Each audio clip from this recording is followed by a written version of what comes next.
आनिक solid बताया था, covalent solid बताया था और मेटालिक सॉलिड बताया था। ये सब चीजें हुई। यूनिट सेल के बारे में बताया था, यूनिट सेल में एटम निकालना बताया था मैंने, बताया था। बताइए जो सिंपल क्यूबिक होती है इसके लिए जेड की वैल्यू क्या आती है? एससीसीबीसी लेक्चर को रिवाइज करके आया करिए, जिससे सब एक दूसरे में लेक्चर कनेक्ट होते हैं ना आगे। बताइए एससीसी के लिए जेड इक्वल टू क्या आती है? 1 आता है। बीसीसी के लिए जेड इक्वल टू 2, एफसीसी के लिए 4 आता है ना। और एक मैंने और बताया था ईसीसी ना, A B Z equal to क्या आता है? 2 आता है। जेड क्या होता है? नंबर ऑफ एटम, है ना। आज बताएंगे वर्ड्स क्या होते हैं। वर्ड्स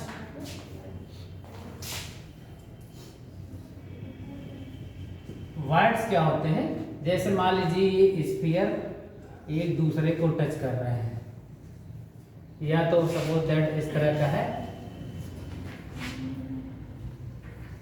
एक बाहर से अगर एक कोई स्फीयर है इसके ऊपर रख दिया जाए, है ना।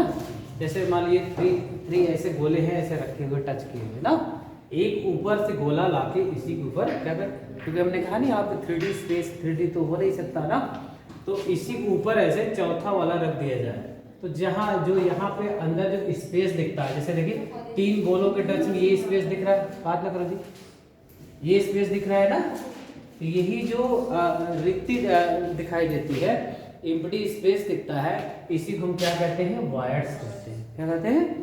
Empty space between the atoms, है ना, इन ए क्रिस्टल लैटिस कॉल्ड वायर्स। तो अगर 4 स्फीयर के टच में जो वायर्स क्रिएट होता है तो इसे हम कहते हैं टेट्राहेड्रल वायर्स। कैसे वायर्स कहते हैं? चतुष्फलकी रिक्ति, टेट्राहेड्रल वायर्स।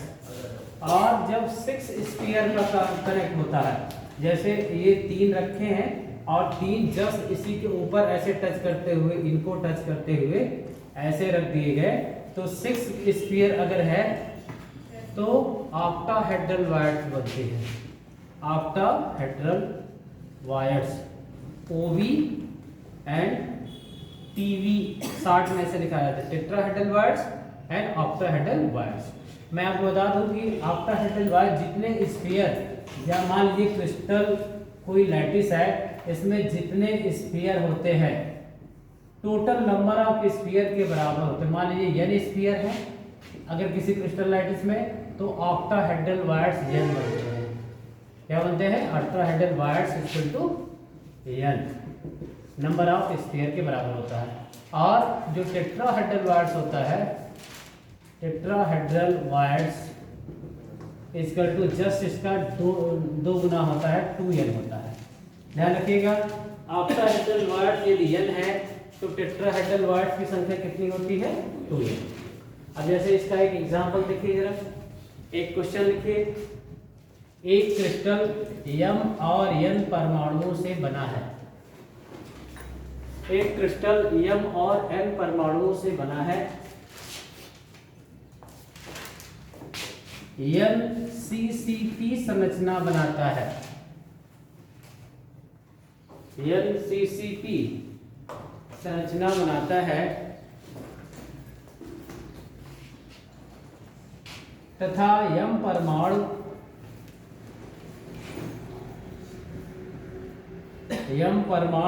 टेट्राहेड्रल वायर्स के 1/3 भाग में, m परमाणु टेट्राहेड्रल वायर्स चतुष्फलकी रिक्ति के 1/3 भाग में स्थित है।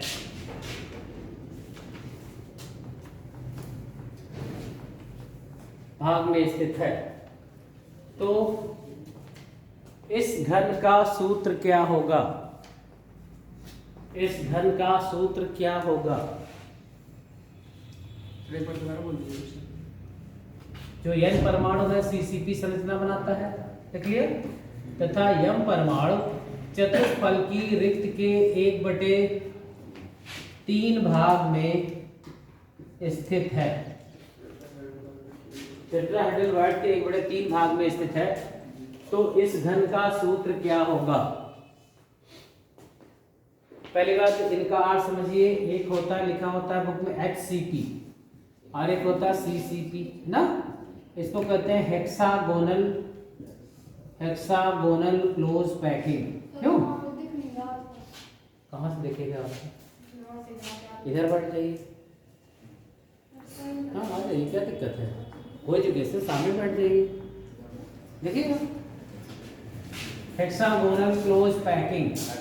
इस क्लोज पैकिंग में क्या होता है, जैसे एक लेयर देखिए जरा, एक लेयर हम ये ऐसे गोलों को टच करते हुए एक लेयर ये बना दिया, ठीक है। इसके ऊपर जो एम्प्टी स्पेस है दूसरी लेयर हम इस तरह से इनका जो गैप है यहाँ पे ऐसे ये बना दें, फिर यही पहली वाली लेयर फिर से रिपीट कर जाए। ये देखिए, ये देखिए, इसका मतलब A B इस तरह का पैटर्न अगर फॉलो हो रहा है तो एक और सा स्ट्रक्चर होता है HCP।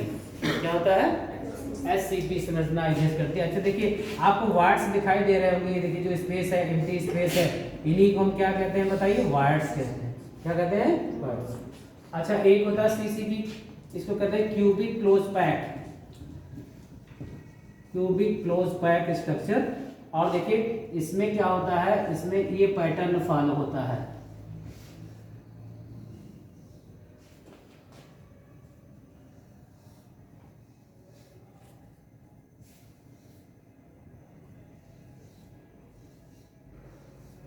इसमें क्या दिखाई दे रहा है, A B C इस टाइप का अरेंजमेंट अगर है ना, अरेंजमेंट समझिएगा। ये है ए लेयर है, ए लेयर चौथी बार जो रिपीट करती है, ठीक है, चौथी लेयर फिर से ए की तरह रिपीट कर जाए, ABC देन ABC इस तरह से, है ना। तब ये जो क्लोज पैकिंग होती है इसको कहा जाता है CCP क्लोज पैकिंग। क्या कहा जाता है, क्यूबिक क्लोज पैकिंग स्ट्रक्चर। तो हम बात कर रहे थे, एक आपको दिया है, सपोज दैट जो CCP संरचना n क्या बना रहा है, कोई CCP स्ट्रक्चर बना रहा है। सपोज दैट ये CCP स्ट्रक्चर किसकी वजह से है बताइए, n की वजह से है ना। और कह रहा है n तो है ही है, लेकिन उसमें m कितना है, टेट्राहेड्रल वायर्स का 1/3 है ना। तो सपोज क्या मान ले हम, suppose number of atom equal to x, number of atom equal to क्या हो गए, x हो गए। ये इक्वल टू n एटम है, जो n परमाणु है उसकी संख्या क्या है बताइए, x है। हमने कहा था जितने एटम होते हैं वो ऑक्टाहेड्रल वायर्स बनाते हैं, जितने स्फीयर होते हैं टोटल उतने ऑक्टाहेड्रल वायर्स होते हैं। तो बताइए आप n एटम CCP संरचना बना रहा है तो इसका मान लीजिए x हो गया, और ये इक्वल टू क्या हो गया बताइए, ऑक्टाहेड्रल वायर्स।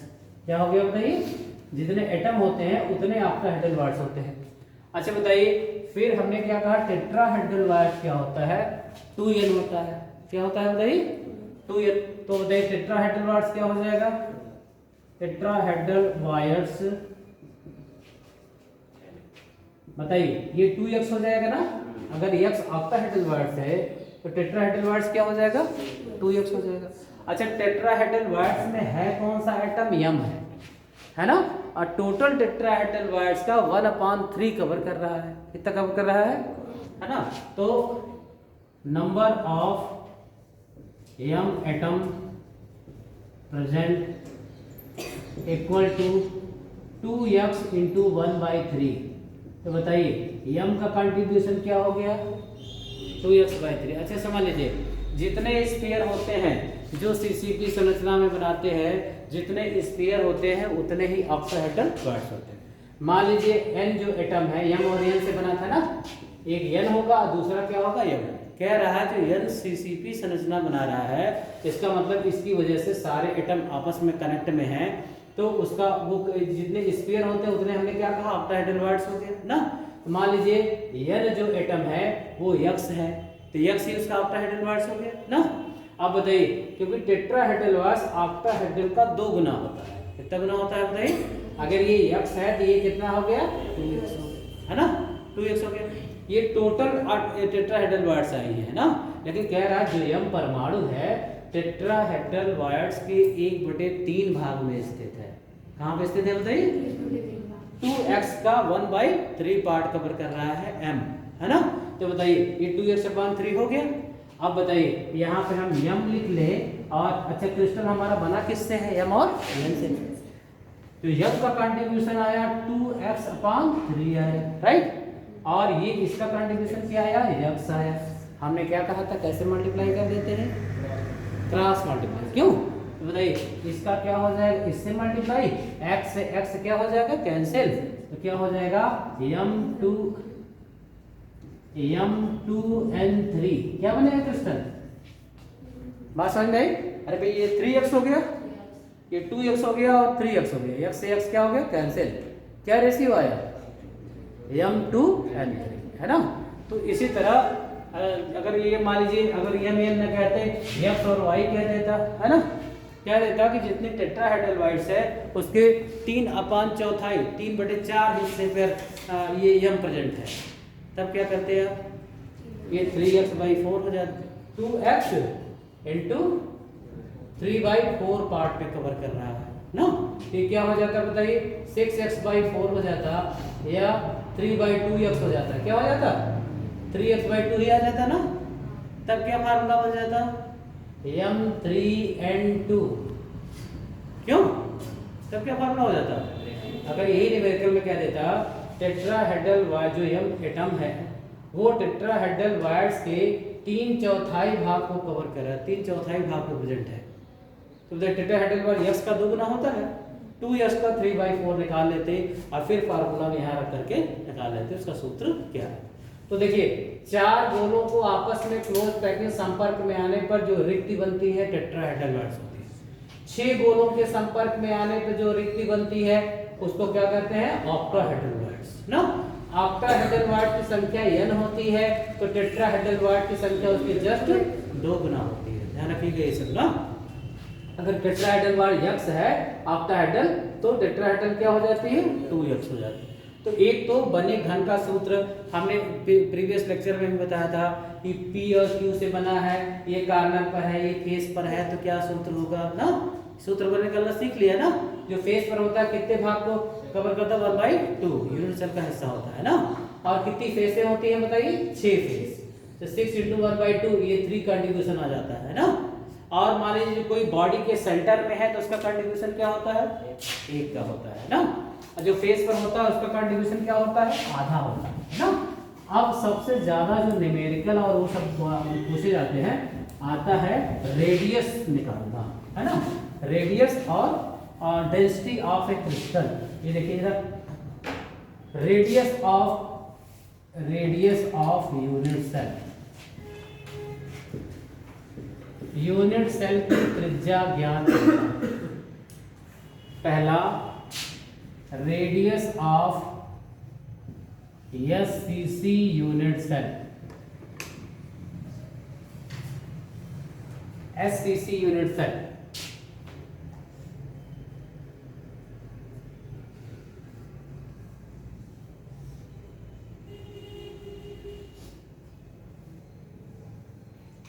यूनिट सेल हमने क्या कहा था? किस तरह से बनती है?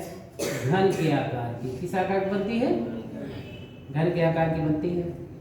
सपोज दैट ये कार्नर पे एटम प्रेजेंट है ना, ये है 4। अच्छा बताइए घन के कितने कार्नर मैंने बताए थे? 1 बताया था ना।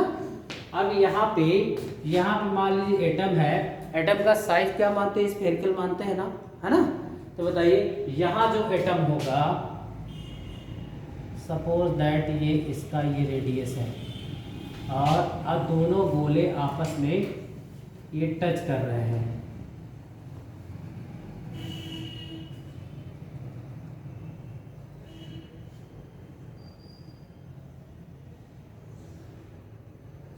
ध्यान रखिएगा। अच्छे बताइए यहाँ जो ये गोले का एक केंद्र है, सपोज दैट ऐसा मान लेते हैं, क्योंकि है ना कि दोनों गोले जो है होते हैं ये आपस में क्या कर रहे हैं? टच कर रहे हैं। अच्छा बताइए ये इस गोले का केंद्र है, मान लीजिए छोटा सा कर देगा। देखिए इस गोले का केंद्र मान लीजिए इसको, इस गोले का केंद्र मान लीजिए इसको, बताइए इसका ये रेडियस ये r होगा ना, बताइए ये क्या होगा r, इसका क्या होगा r, r होगा ना, हाफ दूरी डिस्टेंस रेडियस कहलाती है ना। अच्छा ये क्या है, एज लेंथ है, क्या है बताइए, कोर की लंबाई, क्या है बताइए, कोर की लंबाई। कोर की लंबाई को हम a से डिनोट करते हैं, कैसे डिनोट करते हैं, कोर माने किनारा है ना। अच्छा बताइए ये a है और हमने आपको कल पैरामीटर बताया था a बराबर b बराबर c घन के लिए होता है, क्यों, कोरों की लंबाई सब क्या होती है बराबर, और जो एंगल होता है अल्फा बराबर बीटा बराबर गामा इक्वल टू 90 डिग्री, बताया था ना इसकी यूनिट सेल की प्रॉपर्टी में। तो बताइए कोर की लंबाई a है। अच्छा एक बात बताइए, यही इंटरन्यूक्लियर डिस्टेंस भी है, दो नाविकों के बीच की दूरी अंतर नाव की दूरी कहलाती है, क्यों, तो बताइए यही d हो गया, क्या हो गया बताइए। अच्छा d यहाँ पर क्या है बताइए, क्या कहेंगे, अंतर नाभिकीय दूरी। अच्छा बताइए ये d है और यही कोर की लंबाई भी है, तो इसके केस में a बराबर क्या हो गया, d के, हो गया ना, a बराबर क्या हो गया, अरे भाई दो नाविकों के बीच की दूरी को अंतरनाव की दूरी कहेंगे। अच्छा बताइए अंतरनाव की दूरी में दो r है, दो गोलों के रेडियस है ना, तो यहाँ हम लिख दें d बराबर, चित्र से क्या दिखाई दे रहा है, d बराबर 2r के, क्या हो गया, ये देखिए अंतरनाव की दूरी d बराबर, इसमें कितने रेडियस है, दो गोलों के रेडियस है, 2r हो गया ना, या d बराबर 2r लिख सकते हैं या a बराबर लिख सकते हैं 2r, बताइए यही एज लेंथ भी तो है हमारी, कोर की लंबाई भी है। अच्छा a बराबर 2r, तो यहाँ से r निकाले तो a/2, ये देखिए s से c की जो त्रिज्या आती है कोर की लंबाई की आधी होती है, क्या होती है बताइए, एस से सी में अगर कोई गोला है जिस कर रहा है उसका जो रेडियस आता है कोर की लंबाई का आधा होता है। ध्यान दीजिएगा कोर की लंबाई पिकोमीटर में, आपके जो सवाल न्यूमेरिकल आते हैं पिकोमीटर में दिया रहता है ना, और 1 पिकोमीटर इक्वल टू होता है 10⁻12 मीटर, कितना होता है, एक पिकोमीटर कितना मीटर होता है, 10⁻12 है ना। माइक्रोमीटर माइक्रोन जानते हैं 6 मीटर होता है ना, एंगस्ट्रॉम 10⁻10 होता है ना, और 12 हो तो वो क्या कहलाता है, पिकोमीटर। तो जब आप सॉलिड स्टेट का न्यूमेरिकल देखेंगे तो उसमें कोर की लंबाई पिकोमीटर में दिया रहेगा, ठीक है ना। अब आप चाहे सेंटीमीटर में निकलवाएगा तो पहले मीटर बदलिए, फिर 100 से मल्टीप्लाई कर दिए सेंटीमीटर में आ जाएगा, 10⁻8 सेंटीमीटर, क्यों, अगर हम कहते हैं 1 picometre equal to centimetre convert करिए 10⁻12 × 100, क्योंकि 1 मीटर में 100 सेंटीमीटर होता है, तो इतने मीटर में कितने हो जाए, 100 से मल्टीप्लाई हो जाएगा और 2 भाग कम हो जाएगा 10⁻−10 सेंटीमीटर, ये आएगा आपका, है ना, सेंटीमीटर में, मीटर में कितना आएगा 12 आएगा, है ना। तो इसका रेडियस निकाल लीजिए जरा कॉपी में, a बराबर 2r, r बराबर a/2,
देखिए radius of BCC unit cell,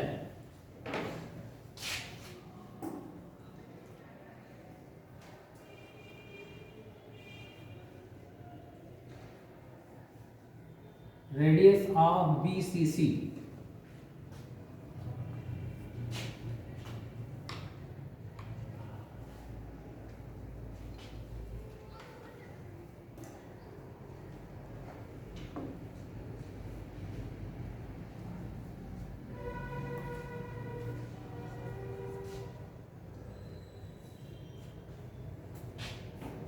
ये बना लिया। SCC के लिए क्या आई, रेडियस क्या है, R बराबर A/2।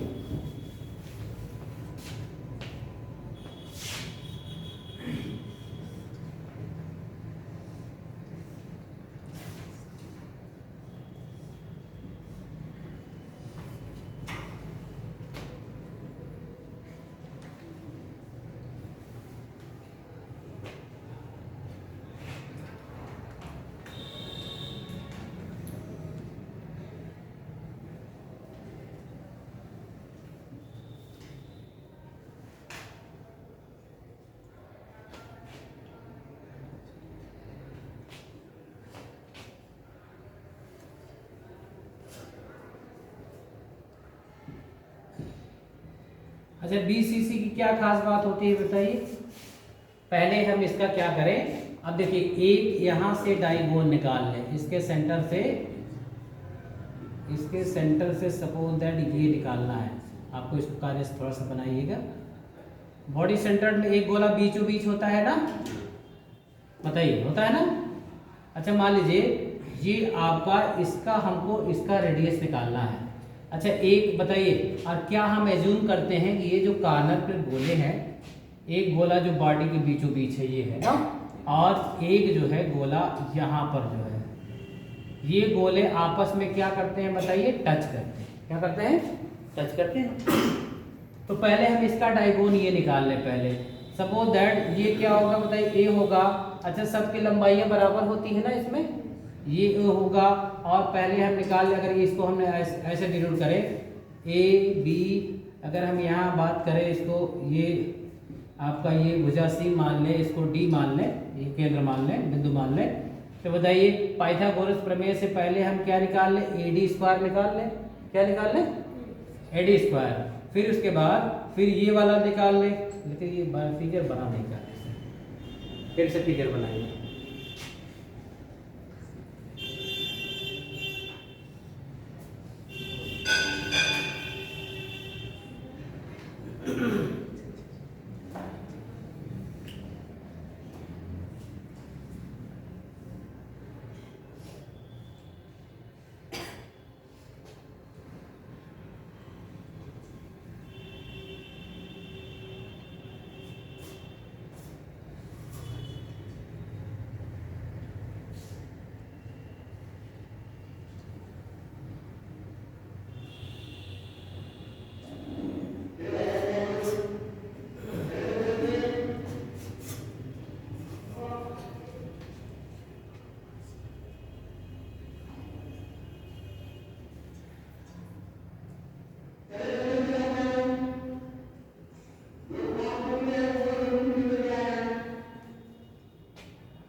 देखिए इस तरह फिगर बनाइएगा। अब इसमें पहले हम अगर इसका डायगोन निकाल लें तो बताइए, क्योंकि इसमें पाइथागोरस प्रमेय का इसलिए यूज करेंगे, हमने आपको क्या कहा था, अल्फा बराबर बीटा बराबर गामा इक्वल टू 90 डिग्री समकोण त्रिभुज में, है ना। अच्छा मान लीजिए ये A है, ये B है ना, तो बताइए, और ये मान लीजिए C है, और ये बिंदु क्या है, D है ना। तो क्या हो जाएगा, त्रिभुज पहले बात ABD में ये निकाल लें, ABD में क्या हो जाएगा, AB square plus BD square equal to AD square, ये हो जाएगा। ये देखिए अगर ये समकोण त्रिभुज हमारा, क्योंकि 90 डिग्री का समकोण त्रिभुज है ना, तो बताइए इसका स्क्वायर ये डायगोनल बिगड़ के इसके बराबर हो जाएगा ना। ये क्या है बताइए, AD है, तो बताइए ये हो गया A square plus A square equal to AD square. तो यहाँ पर AD स्क्वायर बराबर हो गया 2A स्क्वायर, तो AD बराबर हो गया A√2, यानी ये जो लेंथ आई कितनी आई बताइए, A√2 आई, है ना। आप बताइए आप कौन सा, देखिए आप इस त्रिभुज को ले लीजिए, क्योंकि हमको निकालना है बॉडी सेंटर्ड गोले का रेडियस ना। बॉडी सेंटर कहाँ होगा, बॉडी के बीचों बीच में होगा ना। और यहाँ पे जो गोला है, यहाँ गोला है, यहाँ भी गोला है, देखिए गोले का केंद्र है, ये गोले आपस में क्या कर रहे हैं, टच कर रहे हैं, टच कर रहे हैं। अब देखिए जब ये विकर्ण आ गया तो बताइए समकोण त्रिभुज, समकोण त्रिभुज आप कौन सा लिखें, ए सी डी ना। ए सी डी में मान लीजिए सी है, ए सी डी में बताइए क्या हो जाएगा, ए सी स्क्वायर प्लस ए डी, क्यों, ए डी स्क्वायर बराबर सी डी स्क्वायर के। अब ये इस विकर्ण में हमको डायगोनल पे निकालना है ना इसका। अच्छा बताइए ये आपका ए डी स्क्वायर क्या है, बताइए ए सी स्क्वायर क्या हो जाएगा, ये भी ए होगा ना, हो जाए तो बराबर होती है ना। तो बताइए A square plus A D square, ये क्या आता है 2a स्क्वायर, क्यों, तभी तो ए डी बराबर ए रूट 2 है। 2a स्क्वायर बराबर सी डी स्क्वायर। तो बताइए सी डी स्क्वायर बराबर आ रहा है 3a स्क्वायर, तो सी डी बराबर आया a अंडर रूट 3। क्या आया, ये कौन सा विकर्ण निकाला आपने, ये निकाला आपने। देखिए पहले हमको ये नहीं मालूम था, ठीक है, पहले हमको ए बी डी से इसको निकाल लिया, ए है तो ये भी ए होती है, आप जानते हैं भुजाएं बराबर होती है जैसे ना। तो ये देखिए 2a स्क्वायर, तो इसका जो ए डी आया ए अंडर रूट 2 है, या ए डी स्क्वायर बराबर क्या 2a स्क्वायर, ठीक है। अब जब ये निकाल लिया, ये भुजा अभी आप जानते हैं ए सब इक्वल होती है, और ये हमको मालूम हो गया, तो हमको क्या ये विकर्ण निकाल लिया सी डी का ना। तो पाइथागोरस प्रमेय लगाकर सी डी बराबर ए रूट 3 हो गया। अच्छा बताइए आप चित्रानुसार क्या दिखाई दे रहा है कि यहाँ पर जो ये सी डी स्क्वायर है इसमें कितने रेडियस हैं, कितने रेडियस, अच्छा बताइए एक रेडियस तो ये है राइट ना, क्योंकि गोले आपस में टच कर रहे हैं ना। और ये देखिए जो बॉडी के बीचों बीच गोला है, दोनों से इसे डायमीटर से होके जा रहा है, पूरा व्यास ले रहा है, व्यास बराबर 2r के, क्यों बताइए। यहाँ पर ये आर ये है, एक आर ये है, 2r वगैरह बीच वाले गोले के, और इस वाले गोले जो यहाँ कार्नर पर उसका एक रेडियस r हाफ लेंगे ना। कितने आर हो गए बताइए, 4r हो गए। इस डायगोन पे कितने रेडियस है, 4 कोनों के रेडियस है, समझिए है ना। अच्छा बताइए चित्रानुसार 4r equal to a under root 3, बताइए ये विकर्ण a अंडर रूट 3 है ना, ये तो है सी डी बराबर है ना। 4r बराबर a अंडर रूट 3, r बराबर a अंडर रूट 3/4, ये होता है किसका रेडियस BCC का। फिर से समझ लीजिए जो गोला बॉडी के बीचों बीच है, हमको उसका रेडियस, उसके विकर्ण पर जितने गोले हैं उनका रेडियस फाइंड आउट करना है ना। तो पहले क्या किया कि पहले हम इस त्रिभुज का ए बी मान लीजिए सी डी ये मानते हैं, तो बताइए ये पाइथागोरस का प्रमेय जब 90 डिग्री होता है पाइथागोरस का प्रमेय लगेगा, A B square plus B D square बराबर ए डी स्क्वायर। पहले ये विकर्ण निकाल लिया है ना, कम से कम 2 भुजाएं चाहिए ना पाइथागोरस प्रमेय को फॉलो करने के लिए। बताइए पहले ये विकर्ण हमने निकाल लिया, ये विकर्ण कितना आया हमारा a अंडर रूट 2 आया, या ए डी स्क्वायर बराबर 2a स्क्वायर आया, यानी ये हमको मालूम हो गया। अच्छा ये मालूम हो गया तो हमको ये तो जानते हैं सब a होता है इक्वल टू a बराबर b बराबर c, इसका मतलब सब a है ना, इक्वल डिस्टेंस। तो ये AC a हो गया और हमारा AD क्या हो गया 2a स्क्वायर हो गया। तो उसकी सहायता से हम जो बॉडी का गोला है उसका हम निकाल ले, डायगोनल निकाल ले उसका, है ना। अच्छा आपने देखा कि AD square plus AC square बराबर CD स्क्वायर, यहाँ है ना, क्योंकि हमको यही का मान निकालना, हमको यहाँ तो इसलिए निकाला कि कम से कम 2 भुजा मालूम होने चाहिए ना पाइथागोरस प्रमेय फॉलो होने के लिए। तो बताइए CD स्क्वायर जब निकाला तो क्या आया 3a स्क्वायर, तो CD बराबर के अंडर रूट 3 आया ना। अच्छा CD बराबर ये पूरा डिस्टेंस a अंडर रूट 3 है। अब हमको इससे रेडियस से कोरिलेट करना है। अब आप देख रहे हैं जो बॉडी का है और यहाँ केंद्र का गोला है, ये गोले आपस में क्या कर रहे हैं, टच में है ना।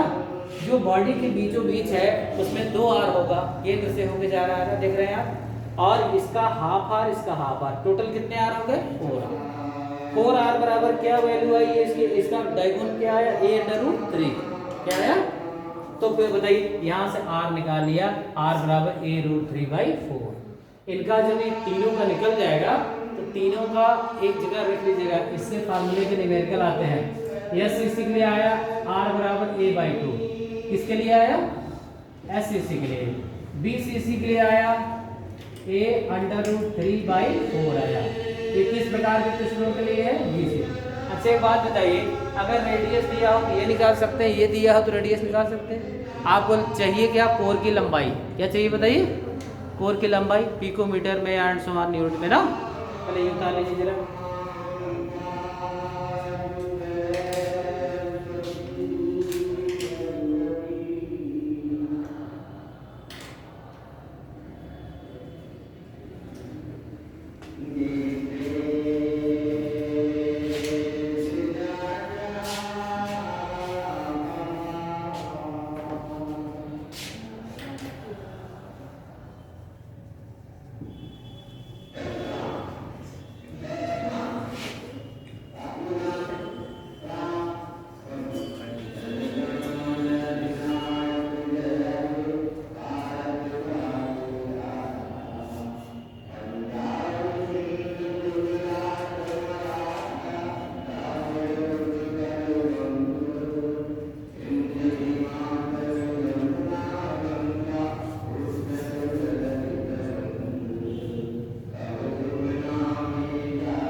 देखिएगा एफसीसी का रेडियस कैसे निकालते हैं आप जानते हैं, चाहे किसी भी फलक पर ले लें। एफसीसी में फलक पर एक होता है ना, बताइए 6 फलक होती है, 6 पे होता है। किसी भी एक फलक से रेडियस आप निकाल लें। अच्छा बताइए यहाँ क्या है, जूम करते हैं कि ये गोले आपस में क्या कर रहे हैं, क्या करते हैं बताइए, टच करते हैं। तो यहाँ देखिए एफसीसी के लिए समकोण त्रिभुज ABC में बताइए AB स्क्वायर क्यों plus BC square equal to, ये क्या है, ए डैन को निकालना जो फलक का है ना। तो बताइए ये क्या हो जाएगा, AC स्क्वायर क्यों, अच्छा इक्वल टू AC स्क्वायर। अब यहाँ पर आप देखिए क्योंकि यहाँ पर ए सब बराबर होती है ना, तो A square plus A square equal to AC square, AC square बराबर 2A स्क्वायर, तो AC बराबर हो गया A√2, है ना। अब देखिए जो फलक पर गोला है और ये जैसे अब भाई यहाँ कार्नर है, गोले का केंद्र है मान लीजिए, तो जब आप गोले को रखेंगे तो स्फेरिकल साइज का होगा ना, सीधी सी बात है। यहाँ एक गोला होगा बड़ा सा, एक गोला बीच में फलक पर होगा, एक गोला यहाँ होगा बड़ा सा। ये तो पॉइंट दिखाए हैं, है ना। एक्चुअली में गोले क्या होंगे, उनका स्फेरिकल शेप होगा ना। इसका मतलब है यहाँ पूरे गोले तीनों फलक पर क्या करते होंगे, टच करते होंगे, है ना। तो बताइए यहाँ पर भी रेडियस देखिए जरा, इस गोले का रेडियस ये क्या है, r, क्या है r। यहाँ देखिए ये डबल r, बीच में कितने r हो गए, डबल, और एक रेडियस आपका ये आया, r आया, टोटल फिर कितने आए, फलक पर भी 4 आ रहा है, कितने आ रहा है, 4 आ रहा है। अब बताइए चित्रानुसार आप क्या कर देंगे, अच्छा ये जो a√AC आया, ये a√2 आया कि नहीं आया, आया ना। तो बताइए अभी यहाँ से निकाल लें चित्र के अनुसार, बताइए 4r बराबर a√2, तो r बराबर क्या हो जाएगा, a√2/4, और जब ये रूट ऊपर होता है इसका परिमेयीकरण कर देते हैं, है ना। इसमें √2 से ऊपर गुणा, √2 से नीचे गुणा, है ना। तो इक्वल टू क्या हो जाता है, a√2 इंटू √2 अपान 4 इंटू √2। अब देखिए आप √2 2 हो जाएगा, है ना। तो बताइए a into 2 upon 4 into root 2, ये कैंसिल हो गया, तो r इक्वल टू आ रहा है a/2 अंडर रूट 2। ये किसका रेडियस है? एफसीसी है ना।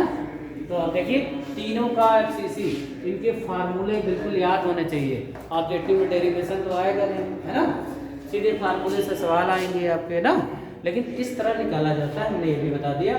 तो बताइए r इक्वल टू आया a/2 रूट 2, ये किस प्रकार के क्रिस्टल के लिए आया? एफसीसी। और इन्हीं तीनों में से ये इसमें न्यूमेरिकल पूछे जाते हैं। इसमें लिखा है a रूट 3 अपॉन 4, इसमें भी तो ऊपर नीचे रूट 3 का मल्टीप्लाई कर सकते हैं। नहीं, इसमें नहीं, जो सम संख्याएं होती हैं जैसे इवन है, ये ऑड नंबर है ना, तो जो इवन नंबर होता है उनमें करना है। करणी आप लोगों को सिलेबस में नहीं था क्या? घात करणी नहीं था, 9th-10th में नहीं था, उठा तो पहले था, पहले लाभ भी था, करणी भी थी। लाग की वैल्यू जानते हैं? केमिकल काइनेटिक्स एक चैप्टर है, इसमें लाग आता है। लागों के मान याद है कुछ? लाग 2 की वैल्यू कोई बता सकता है? 0.3010, लाग 4 0.4021 में 60-20, लाग 5.6990। ये सब लाग की वैल्यू है। बाकी लाग का फार्मूला लगा के निकालते हैं। लाग m/n बराबर होता है log m minus log n, log m to the power n equal to n log m। Chemistry में भी 5-6 चैप्टर में तो न्यूमेरिकल नहीं है ना। किसमें सबसे ज़्यादा न्यूमेरिकल? सॉल्यूशन में, इलेक्ट्रोकेमिस्ट्री में, है ना, सॉलिड स्टेट में थोड़ा बहुत ये रेडियस और डेंसिटी निकालने का, है ना। और किस में है बताइए? मोल कॉन्सेप्ट में, गैसी नियम में। क्यों? 5-6 चैप्टर न्यूमेरिकल है, बाकी सब कॉन्सेप्ट है, रिएक्शन है।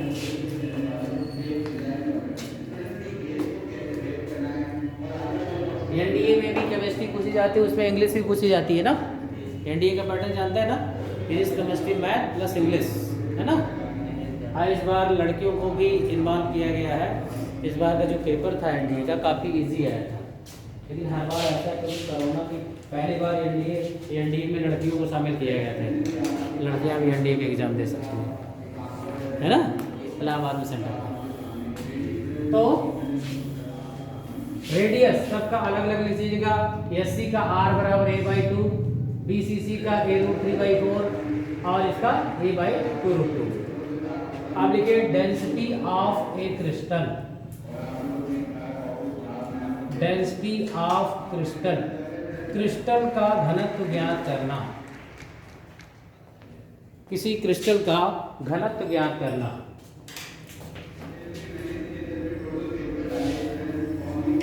डेंसिटी ऑफ ए क्रिस्टल,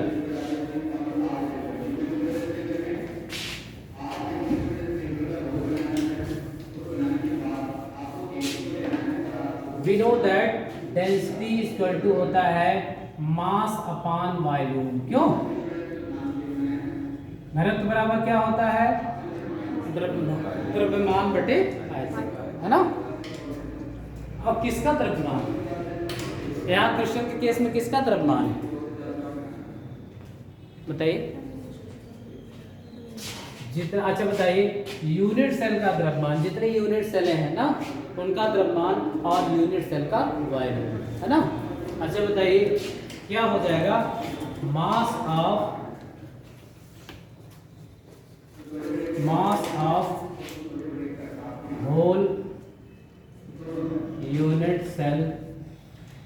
पहली बात तो देखिए, अगर इसका टोटल मास क्या आएगा, हमको पता है कि यूनिट सेल में परमाणुओं की संख्या कितनी है। बताइए क्या क्या चाहिए? बताइए मास के लिए, अगर जैसे बीसीसी टाइप का है, आपने देखा Z बराबर 2 है, बीसीसी के लिए क्या है? Z बराबर 2 है। तो बताइए यहाँ पे लिखेंगे परमाणुओं की संख्या, पहली चीज ना, परमाणुओं की संख्या गुणे एक परमाणु का द्रव्यमान, एक परमाणु का द्रव्यमान mass of one atom upon unit cell का आयतन, यूनिट सेल का आयतन, ये फार्मूले में बन रहा है। बताइए अब परमाणु, एक परमाणु का द्रव्यमान कैसे निकालते हैं, कैसे निकालते हैं? एक परमाणु का द्रव्यमान बराबर क्या होता है? जैसे कहते हैं किसी परमाणु के या किसी परमाणु का जितना मोलर मास होता है, ठीक है, मोलर मास के बराबर अवोगाद्रो नंबर के बराबर हो जाता है। जैसे कार्बन डाइऑक्साइड के अगर कहते हैं 44 ग्राम में कितने परमाणु होंगे? अवोगाद्रो संख्या के बराबर। कितने परमाणु होते हैं? क्योंकि हमने आपको मोल बताया था, आपको याद होगा मोल ना, एक दिन हम आपको बता रहे थे मोल निकालते हैं n बराबर W/m से। किसे निकालते हैं?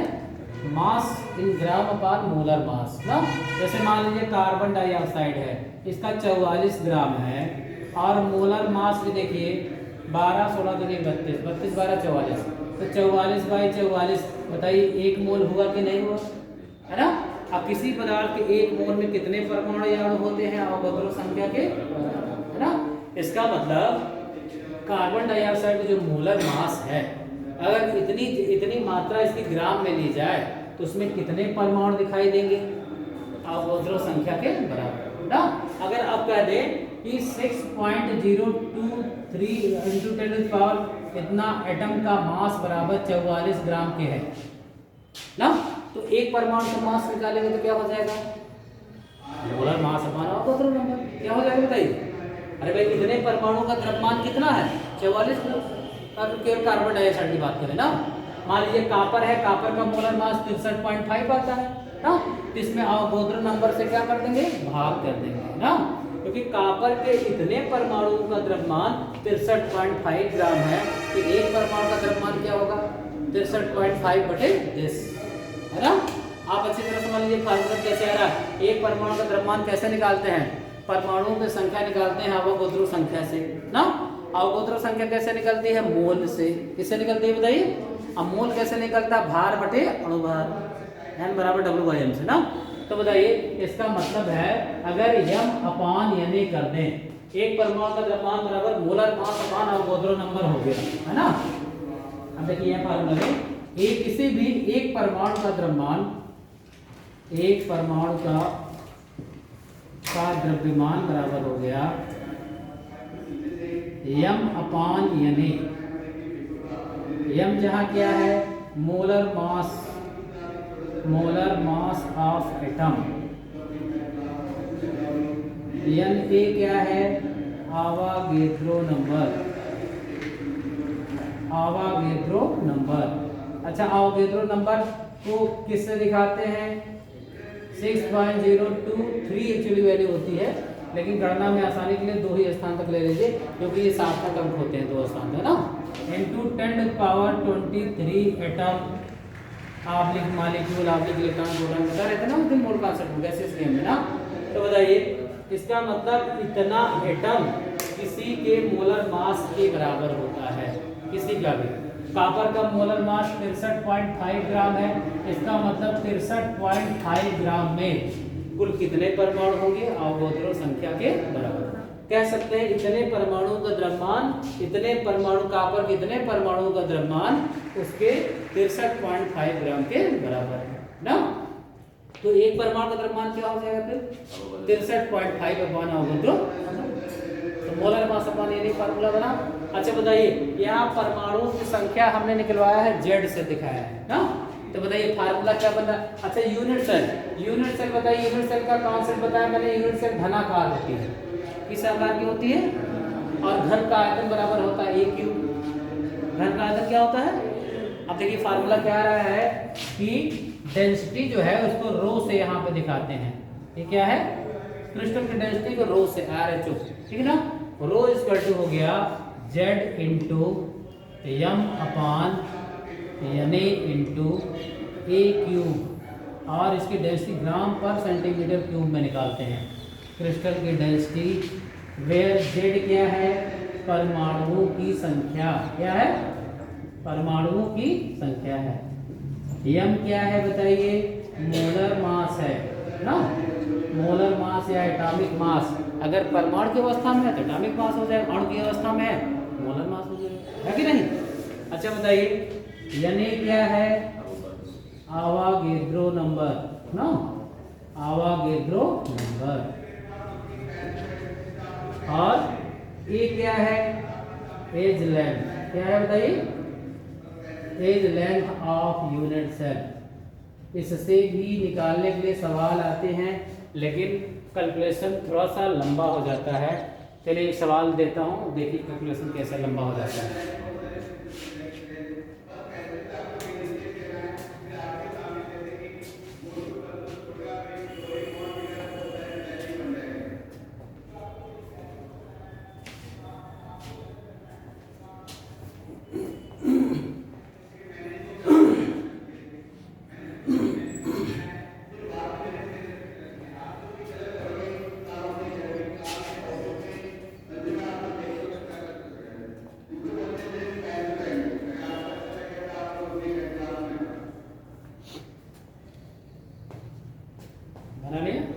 फार्मूला बनाइए। जेड इसीलिए डेंसिटी निकालने को बोलेंगे, जुर्माना बता दिए ना। एफसीसी अगर होगा 4 रखेंगे, बीसीसी होगा 2 रखेंगे, एससीसी होगा 1 रखेंगे, है ना। क्रिस्टल किसका है ये सवाल में देगा, है ना। और ब्रैकेट में उसका मोलर मास भी अगर याद नहीं है तो मोलर मास भी ब्रैकेट में दे देगा, है ना। क्या? रो RHO डेंसिटी ऑफ क्रिस्टल। ऐसे ऐसे उल्टा घुमा दीजिएगा इस तरह से।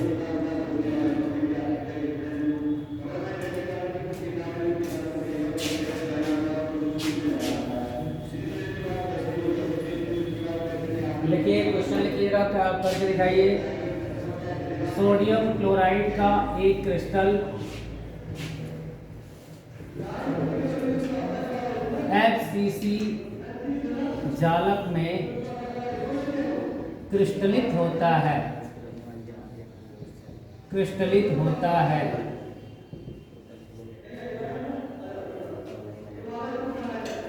क्रिस्टलित होता है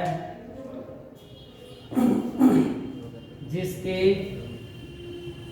कोर की लंबाई 450 पिकोमीटर है, 450 पिकोमीटर है। तो क्रिस्टल का घनत्व ज्ञात कीजिए। क्रिस्टल का घनत्व ज्ञात कीजिए। क्रिस्टल का डेंसिटी निकालना है। बताइए क्या क्या दिया है सवाल में? क्या दिया है? कोर की लंबाई क्या दिया है? ए दिया हुआ है ना। अच्छा, बाकी और चीजें आप जानते हैं। क्या जानते हैं? अवोगाद्रो नंबर को जानते हैं, 6.023 1023 होता है ना। जेड भी आप पता चल गया कि नहीं चल गया? कैसे? ये देखिए लिखा है FCC जालक में क्रिस्टलित होता है, यानी Z=4, है ना। अब आपको फार्मूला से सिर्फ मोलर मास निकालना है। कैलकुलेशन लंबा इसलिए हो जाता है, देखिएगा कैसे हो जाता है। देखिए, आप इसके लिए Z बराबर FCC में है तो क्या रख दिया? 4, है ना। अच्छा, आपको वैल्यू चाहिए m की मोलर मास ऑफ NaCl। अच्छा बताइए, सूत्र से निकाल लेंगे ना। जब NaCl दे दिया तो सोडियम का परमाणु भार कितना होता है? 23। क्लोरीन का होता है 35.5, ये होता है ना, एटॉमिक मास ऑफ क्लोरीन ना। अब बताइए, ये हो गया 58.5, कितना हो गया मोलर मास? 58।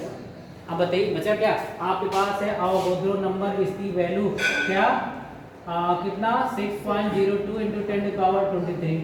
अच्छा ध्यान रखिएगा, क्रिस्टल की डेंसिटी हमको ग्राम पर सेंटीमीटर क्यूब में निकालनी है। इसका पिकोमीटर, इसका मतलब है कि हमको सेंटीमीटर में चेंज करना होगा। क्यों? और एज लेंथ किस में दिया है? पिकोमीटर में ना। अच्छा बताइए, अब A = 450 PM दिया है, पिकोमीटर दिया है ना। तो बराबर 450 इंटू 10⁻⁻12 मीटर हो गया। क्या हो गया? मीटर हो गया। अच्छा, इक्वल टू 450 इंटू 10⁻⁻10 सेंटीमीटर हो गया। बताइए सेंटीमीटर चेंज हुआ कैसे? मीटर में और सेंटीमीटर क्या 100 से गुणा कर देते हैं, क्यों? 100 से गुणा 10 घात 2 कर देंगे, 5 2 होगा, घट जाएगा, 10 घात -2 आ जाएगा ना। अब देखिए सेंटीमीटर में यूनिट चेंज हो चुकी है ना। चाहे तो अब यही रख दीजिए, या डेसिमल अगर 2 स्थान पीछे ले जाए तो घात पे क्या परिवर्तन होगा बताइए? कम हो जाएगा ना। या 8 लिख सकते हैं इसको 4.50 इंटू 10⁻⁸ सेंटीमीटर। ये आया आपका।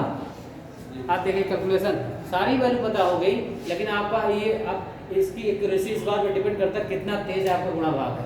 अब देखिए डेंसिटी निकालना है, रो फार्मूला लगा दिया Z into m/Na into a cube, है ना। Z है 4, मोलर मास है 58.5, राइट। और बोधरा नंबर है 6.02 × 10 घात 23 और a क्यूब आया 4.50 इंटू 10⁻⁸ सेंटीमीटर इसका क्यूब। अब बताइए आप, यही कैलकुलेशन बहुत बढ़ जाता है ना। पावर और तो ठीक है, हम ऊपर ले जाएंगे, ये 10⁻24 हो जाएगा, है ना। घाते आपस में मल्टीप्लाई हो जाती है। 24 नीचे रहेगा, ऊपर जाएगा क्या हो जाएगा? पॉजिटिव हो जाएगा, और ये वाला ऊपर जाएगा नेगेटिव हो जाएगा, है ना। अब देखिए 4 इंटू 58.5 इंटू ये नेगेटिव है तो ऊपर जाएगा 10⁻24 हो जाएगा, ये ऊपर जाएगा 10⁻⁻23 हो जाएगा अपान 6.02 इंटू 4.50। अच्छा ये अप्रॉक्स 4.5 भी है, ले लेते हैं 4.5 इंटू 4.5 इंटू 4.5 क्यों है तो 3 बार गुणा होगा, क्यों? अब बस इतना कर लिया। ये देखिए एक घात बचा है, कितना बचा है? एक पावर बचा, ये डेसिमल हट गया, 10 से गुणा हो जाएगा तो 585 हो जाएगा, है ना। तो मालूम है ना। तो बताइए 4 इंटू 585 अपान 6.02 इंटू 4.5 इंटू 4.5 इंटू 4.5। ये देखिए आप इसको निकालेंगे तो आ जाएगा डेंसिटी आपको इसका ना। तो ये सवाल एकदम फार्मूला बेस होते हैं, लेकिन यही है कि आपको ये कन्वर्जन आना चाहिए ना। जैसे ग्राम पर सेंटीमीटर में होता है ना, अगर पिकोमीटर लिया है तो उसको सेंटीमीटर में कन्वर्ट करना होगा ना। और ये 4 बार। अच्छा बताइए ये लगभग 4 4 16 4 64, अगर अप्रॉक्स देख लें इसको, है ना, 64 और गुणे 6, क्यों? अगर अप्रॉक्सीमेट वैल्यू ले ले और 0.5 है, 0.5 ये लगभग 70 के ऊपर चला जाएगा, है ना। गुणा करके देखते हैं 4.5 ऐसे राउंड फिगर कर लिया करिए। एक बार डेसिमल 3 प्लेस पीछे कर दिया, है ना। जैसे 45 गुणे 45 कर लीजिए, 22 हो गया, 16 16 2 18 5 2 20 25 फिर से 45 से मल्टीप्लाई,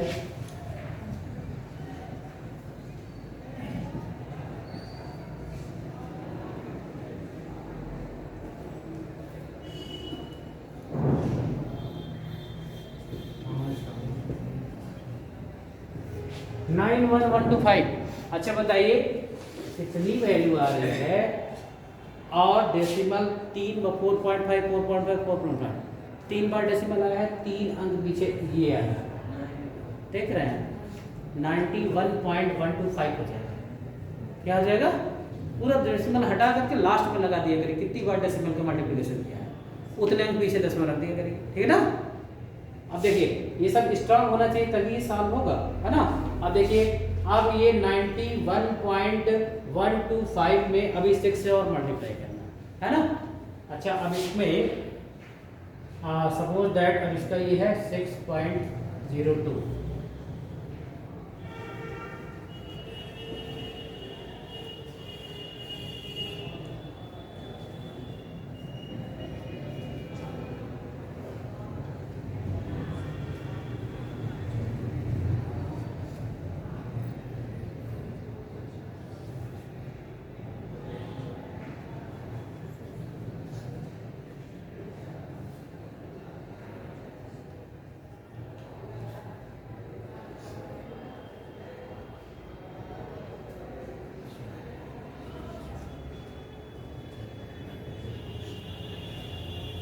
ये देखिए 548.57 आ गया।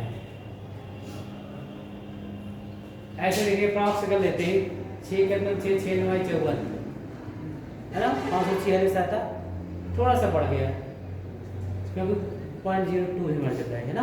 अब इसको राउंड फिगर में हम 7 को काट के एक यहाँ जोड़ सकते हैं, 548.6 कर सकते हैं।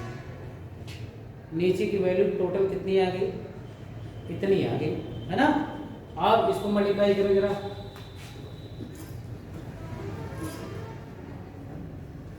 2340 में 548.6 से भाग कर दीजिए। जीना मरना हमी को है ना। भाग ये तरीका है ना, कैलकुलेटर इस्तेमाल कर लेते हैं लोग ना, पूरा आपका न्यूमेरिकल पावर एकदम कमजोर कर देता है ना। बैंकिंग वैंकिंग में जानते हैं एग्जाम में क्या होता है, मुश्किल से 40 सेकंड आधा मिनट टाइम होता है सॉल्व करने का, एकदम 30 नज़र कहाँ सा ये जो उसमें एड्रेस मिलाने के लिए देते हैं, 4 एड्रेस दिखेंगे एक जैसा दिख रहा है बिल्कुल, लेकिन इतनी तेज नज़र होनी चाहिए कि आप गलत वाला ऑप्शन पकड़ के चले जाए है ना। अब मैथमेटिक्स में, केमिस्ट्री में अरिथमेटिकल मैथ काम आती है ना। वो देखो मोबाइल उठा लिया लड़के ने, है ना, है। अब एक जीरो और बढ़ जाएगा, ये डेसिमल हटा दो है ना, ये डेसिमल हटाओगे बड़े 10 हो जाएगा, 10 ऊपर का भी बड़ा बराबर 23,400 भागे 5,486 ना। डेट श्योर है कि 4 बार जाना चाहिए, 4 बार ले जाइएगा, 4 से 24 4 4 24 4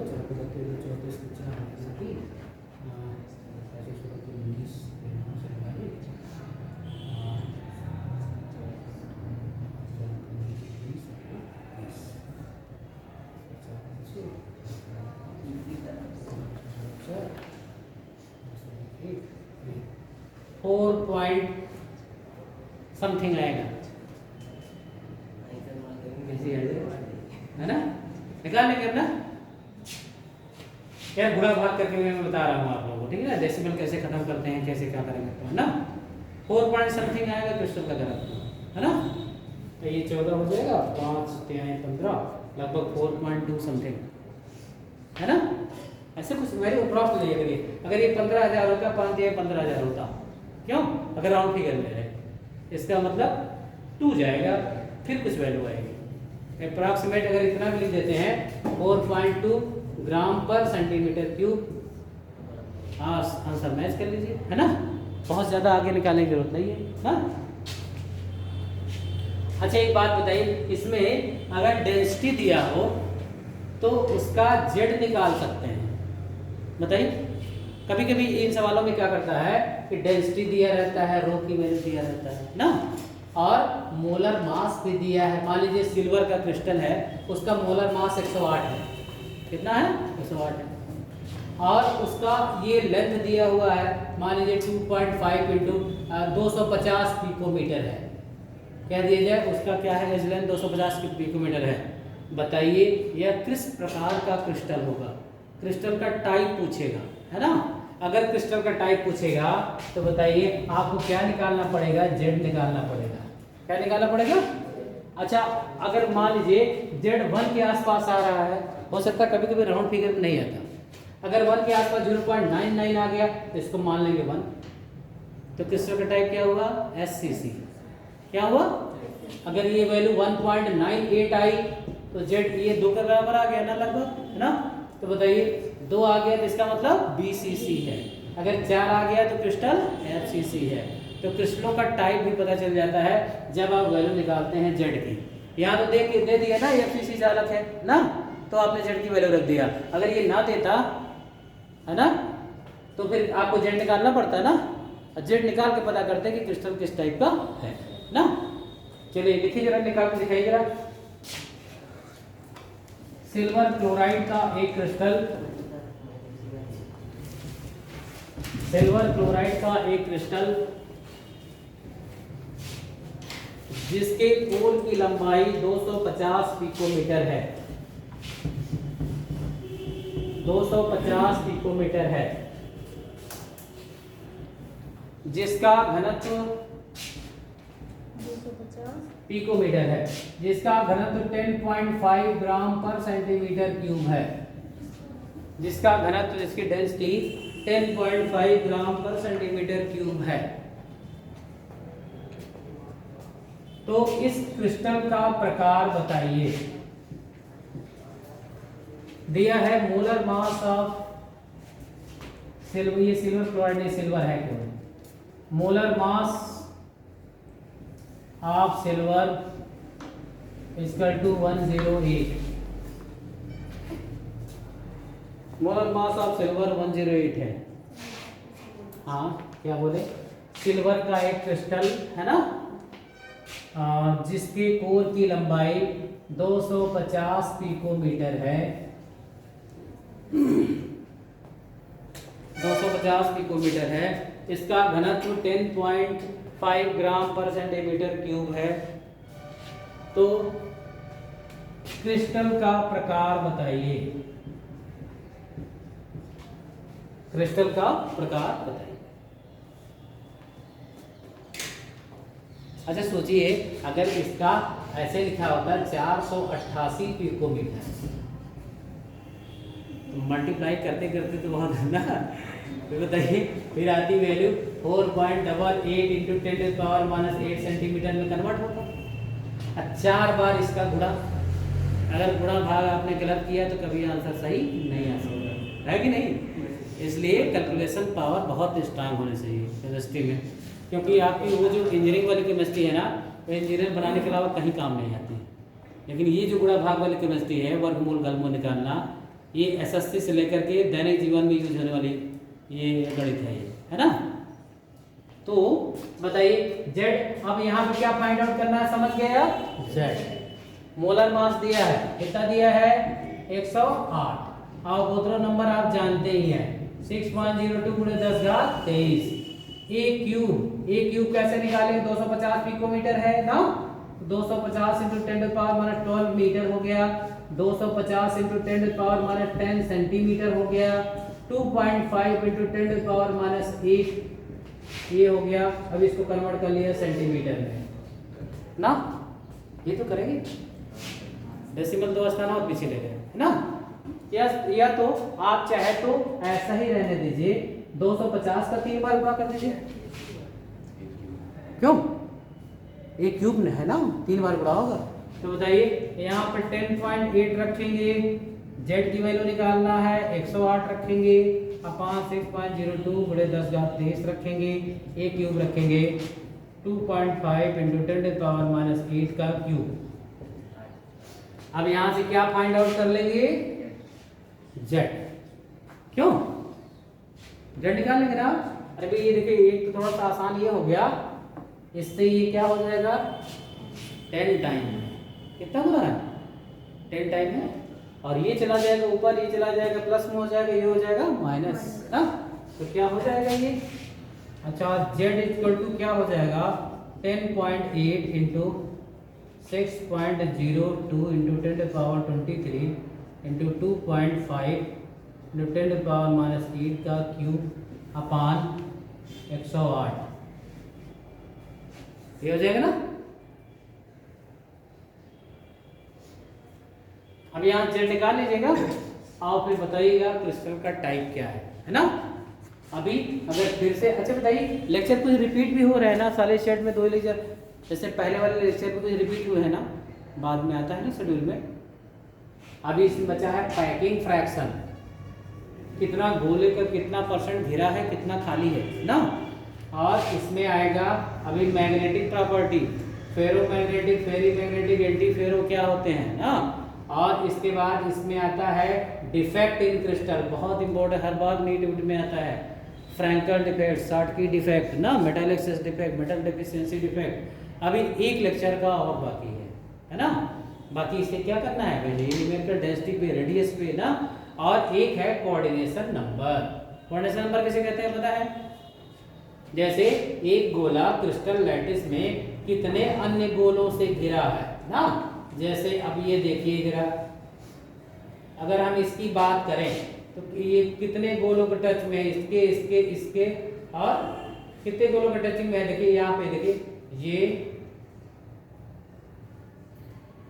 4 गोलों के टच में है ना। तो जितने गोलों के टच में होता है वही उसकी कोऑर्डिनेशन नंबर होती है ना, समन्वय संख्या है ना। उसके पड़ोसियों की संख्या, पड़ोसी देख लीजिए कितने हैं, वही उसकी कोऑर्डिनेशन नंबर, ठीक है। चलिए ये निकाल के हमको दिखाइए जेड की वैल्यू, ठीक है। नेक्स्ट टाइम फिर लगेगी क्लास तो कंटिन्यू करेंगे। थोड़ा सा जो बाकी है मैं सोच रहा हूँ ना उसको कवर करते हुए फिर अगला जो लेक्चर जिस टॉपिक मिलेगा फिर वो कंटिन्यू करेंगे। चलो।